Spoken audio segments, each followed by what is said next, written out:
Assalamualaikum warahmatullahi wabarakatuh. Waalaikumsalam warahmatullahi wabarakatuh. Di sini saya Alman Nazalia Syafni ingin menanyakan beberapa pertanyaan mengenai persepsi ibu tentang penyakit yang ada sekarang, yaitu COVID-19. Menurut ibu, apa itu COVID-19? COVID-19 adalah virus yang awal mulanya berasal dari Wuhan, Cina, dan sekarang sudah merambah ke seluruh dunia termasuk Indonesia, dan itu sangat berbahaya sekali karena penularannya sangat cepat. Dari yang ibu tadi sampaikan itu penularannya sangat cepat ya Bu ya? Iya. Nah, kalau pendapat ibu mengenai situasi yang ada sekarang itu bagaimana Bu? Dipersempit yang saya tahu itu untuk yang di Bandar Lampung aja. Ini virus COVID ini sudah mulai terjangkit di Indonesia. Kalau nggak salah itu mulai awal bulan Maret. Anjuran pemerintah dari awal mula sudah dilaksanakan, tapi sampai dengan akhir bulan Mei ini mungkin ada beberapa faktor penyebabnya. Mungkin karena sudah terlalu lama di rumah, atau memang karena kebutuhan, akhirnya masyarakat sepertinya sudah beraktivitas layaknya kondisi normal. Padahal itu sangat beresiko sekali untuk kesehatan semuanya. Bahkan 1 minggu terakhir yang saya tahu di Bandar Lampung penyebarannya makin banyak. Oke, baik. Kan tadi ibu udah menjabarkan untuk situasi yang sekarang ya Bu ya.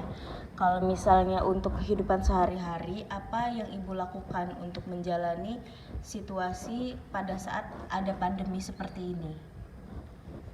Kalau untuk sehari-hari, sesuai dengan anjuran pemerintah, pakai masker, jangan banyak keluar rumah, kalau tidak terlalu penting, rajin cuci tangan. Untuk yang ibu lakukan udah mengikuti seperti itu ya Bu ya? Insya Allah sudah. Oke, selanjutnya kan tadi ibu sudah menyampaikan untuk bagi orang-orang yang sudah melanggar protokol kesehatan ya Bu ya? Iya. Nah, menurut ibu bagaimana untuk orang-orang yang masih melanggar protokol kesehatan walaupun sudah disosialisasikan mengenai protokol kesehatan COVID-19? Untuk orang-orang yang melanggar itu mungkin banyak faktor. Salah satu contohnya aja seperti driver online. Mereka awalnya tidak boleh membawa penumpang, tapi itu kan ada imbasnya ke kehidupan rumah tangganya. Pendapatan berkurang, sementara kebutuhan rumah tetap harus dipenuhi. Itu banyak yang seperti itu. Bahkan buat saya sendiri itu imbasnya juga terasa. Karena semua lini usaha dari mulai yang atas sampai yang bawah, dampaknya ini terasa besar sekali. Oke, tadi kalau ke ibu, ibu sedikit memaklumi ya Bu ya untuk orang-orang yang masih melanggar tapi yang penting ada tujuannya gitu ya Bu ya. Iya. Kalau misalnya menurut ibu mengenai protokol kesehatan yang ada di Indonesia itu bagaimana? Kalau protokol kesehatan itu sudah maksimal, hanya menggiring masyarakat supaya disiplin mengikuti protokol kesehatan yang sudah dianjurkan Menteri Kesehatan, pemerintah. Itu yang harus dipatuhi. Salah satu contoh seperti Vietnam. Yang bagaimana? Yang lockdown, yang nggak ada sampai korban jiwa itu Vietnam atau Thailand, saya lupa. Oh, yang kasusnya selesai ya Bu? Iya, kasusnya selesai karena masyarakatnya mengikuti anjuran pemerintah. Tetapi untuk Indonesia, pemerintah udah betul anjurannya, tapi mungkin ke bawahnya itu tidak sampai. Contoh, ada bantuan itu enggak merata, sementara perut tidak bisa menunggu. Jangan sampai mereka meninggal bukan karena corona, tapi meninggal karena kelaparan. Nah, tadi kan Ibu sudah menjabarkan beberapa pertanyaan yang sudah saya tanyakan ya Bu ya. Ya. Nah, kalau menurut Ibu yang paling terasa dampaknya untuk Ibu sendiri itu apa dari COVID-19?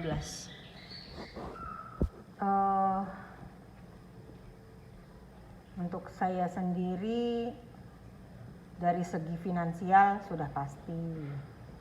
Secara psikologis itu juga ada dampak. Contoh seperti kita ke pasar, melihat orang di pasar masih beraktivitas normal seperti biasa. Kadang-kadang orang bilang apa mungkin kita dianggap lebay, ke pasar pakai masker, kadangan pakai sarung tangan gitu. Kita lihat orang-orang di sekitar kita yang ada di pasar itu ada yang sama sekali nggak pakai pengaman, minimal masker, masih ada yang nggak pakai gitu. Baik. Yang paling terasa berarti finansial ya Bu ya? Iya, betul. Nah, kalau misalnya kan Ibu sudah melakukan antisipasi mengenai COVID-19 ini. Kalau menurut Ibu apakah yang Ibu lakukan itu udah maksimal dalam mencegah COVID untuk Ibu dan keluarga yang ada di rumah?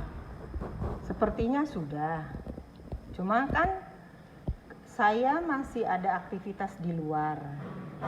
Aktivitas di luar, seandainya kita sendiri menjaga, tapi ada orang-orang di luar, apalagi kondisi sekarang itu banyak juga yang OTG yang tanpa mereka pun tidak menyadari bahwa mereka terinfeksi virus. Nah, itu yang saya sendiri yang lebih saya takutkan itu.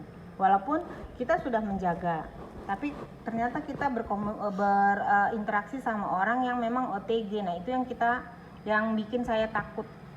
Oke, jadi Ibu merasa takut gitu ya Bu ya, walaupun Iya. Ibu udah maksimal, tapi Ibu takut dari yang membawa orang yang dari luar ya Bu ya. Iya.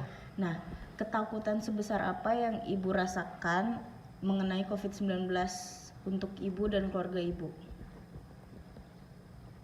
Ya seperti tadi, seandainya ada salah satu anggota keluarga saya yang berinteraksi, yang dia juga nggak menyadari, tiba-tiba jangan sampai lah, insya Allah enggak gitu. Ya itu aja sih yang ditakutin. Ya kalau takutnya, rasa ketakutannya itu ya pasti takut banget lah. Karena ya kita lihat di televisi. Kemarin aja saya baru lihat di TV, tiba-tiba driver ojol meninggal di dalam mobilnya. Kemudian orang naik motor tiba-tiba juga meninggal. Ada lagi meninggal di tengah jalan. Mungkin ya itu tadi, mereka nggak menyadari bahwa di badannya itu ada virus. Itu sebetulnya yang ditakutin sekarang. Bukan orang dari yang habis pergi-pergi dari luar kota atau apa. Karena memang pemerintah sudah tegas melarang orang yang mudik, orang yang datang dari luar kota. Tapi kan penyebarannya, orang yang nggak pergi kemana-mana pun bisa tertular. Baru kemarin aja tetangga itu satu keluarga udah di karantina 3 minggu. Ternyata orang tuanya yang memang sudah sepuh ikut positif. Itu juga dia OTG, mungkin karena kondisi orang lansia nggak bisa, imunnya juga nggak sekuat yang masih muda, mungkin seperti itu. Oke, baik. Jadi takut banget ya Bu ya? Sangat takut banget. Iya. Nah, Ibu tahu nggak tentang new normal life yang pemerintah canangkan?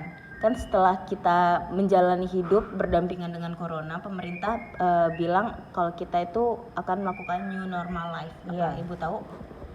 Sedikit. Yang Ibu tahu bagaimana tentang new normal life? Mungkin kalau ini seperti usaha dilarang dibuka, itu juga kan berefek ke perekonomian Indonesia. Seperti mal-mal sudah udah mulai dibuka, mungkin kalau tidak salah tanggal 1 Juni sudah mulai dibuka. Dengan adanya anjuran pemerintah New Normal Life, seperti kita boleh bepergian ke mall, ke kerumunan mungkin, tapi harus tetap memakai masker dan harus rajin cuci tangan. Oke. Berarti seperti kayak kita menjalani kehidupan biasa tapi dengan protokol kesehatan gitu ya Bu ya? Betul. Oke, baik. Mungkin itu saja Bu untuk pertanyaan yang saya tanyakan mengenai COVID-19 kepada Ibu. Di sini saya ingin mencari persepsi Ibu mengenai COVID-19. Saya rasa udah cukup untuk pertanyaannya. Terima kasih. Wassalamualaikum warahmatullahi wabarakatuh. Waalaikumsalam. Semoga COVID-19 cepat pergi dari Indonesia karena ini sudah 3 bulan. Tapi dengan kondisi 3 bulan ini, informasi di televisi tetap juga masih tetap bertambah, bahkan lebih banyak day by day-nya. Oke, baik.